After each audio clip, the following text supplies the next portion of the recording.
ওম পূৰ্ণ পৰব্ৰহ্ম জ্যোতিস্বৰূপায় নমো নমঃ। ওম সদ্গুৰু নমঃ। ওম সদ্গুৰু নমঃ। অহিংসাই পৰম ধৰ্ম, মহৎ লোকৰ বাণী। শ্ৰীমদ্ ভাগৱত গীতাৰ 16 নম্বৰ অধ্যায়ত দৈবাসু সম্পদ বিভাগ যোগৰ 2 নম্বৰ শ্লোকত ভগৱান শ্ৰীকৃষ্ণই অৰ্জুনক এনেদৰেই উপস্থাপন কৰিছে। হে অৰ্জুন, অহিংসা সত্যম ক্ৰোধস্ত্যাগম শান্তিৰ পৈশূনম দয়া ভূতেষু লোলুপ্তম মাৰ্দৱম ঈৰ্ষাপলম। অৰ্থাৎ সকলো প্ৰাণীৰ প্ৰতি দয়াভাৱ, শাস্ত্ৰ বিৰুদ্ধ আচৰণ, লজ্জা আৰু ব্যৰ্থ চেষ্টাৰ অভাৱ, বা কোনো কাকো কষ্ট নিদিয়া,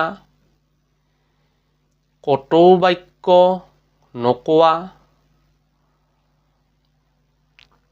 নিজৰ অপকাৰ কৰা জনৰ প্ৰতিও ক্ৰোধ নকৰা, শুভাশুভ কৰ্মফলৰ ত্যাগ, চিত্ত চঞ্চলতাৰ ত্যাগ বা পৰচৰ্চা পৰনিন্দা বৰ্জন। এক কথাই ক'বলৈ গ'লে আত্মাৰ শুদ্ধ বৰ্ণ হ'ল পৰমাত্মা। সেই পৰমাত্মাই সকলো হৃদয় দেহত জ্যোতি হিচাপে বহমান হৈ আছে। এই জ্যোতিক অৱনতিলৈ ঠেলি দিয়াই হ'ল হিংসা, আৰু ইয়াক উদ্ধাৰেই হ'ল অহিংসা। সেয়েহে আমি সকলোৱে সকলো প্ৰাণীৰ প্ৰতি দয়াভাৱ, প্ৰেমভাৱ ৰাখিব লাগে।